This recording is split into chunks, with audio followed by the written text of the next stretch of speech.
on kir chang in nui pui ding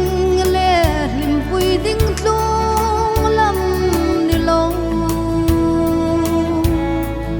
tin kim donin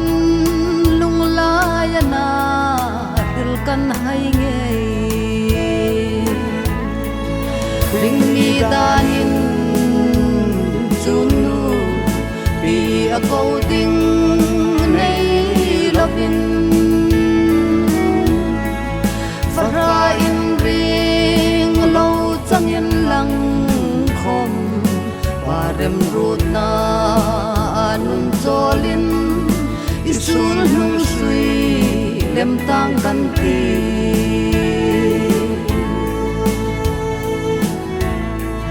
har sat gei dong nakara khom lal thutlung pa sakna thru van lom na chang tu ini si kan ri sukin kan zui zo no che hilung lai an vong vong ring ni danin chunu bi a go ding nei lovin fara in ring lo chang in lang khom pa dem rut na anun zolin isul nung sui lem tang kan ti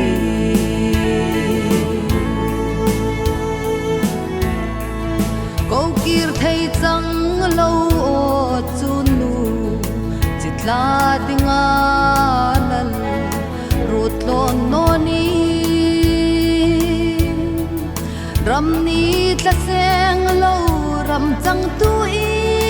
lo ni mi wang nei chung chung chun nu ngai i lo ni ring mi danin chunu bi a ko ding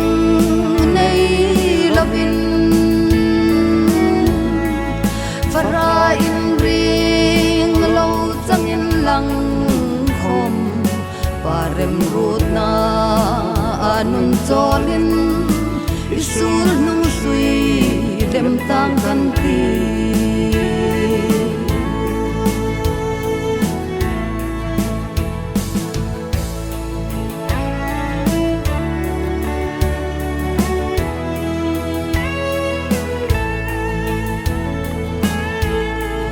ko kir thei chang lo o chunu chitla dinga lal rut lo no ni ram ni tla seng lo ram chang tu i lo ni mi wang nei chung chung chun nu ngai i lo ni ring mi danin chunu bi a ko ding nei lovin fara in ring lo chang in lang khom parem rut na anun zolin isul nung sui lem tang kan ti isul nung sui lem tang kan ti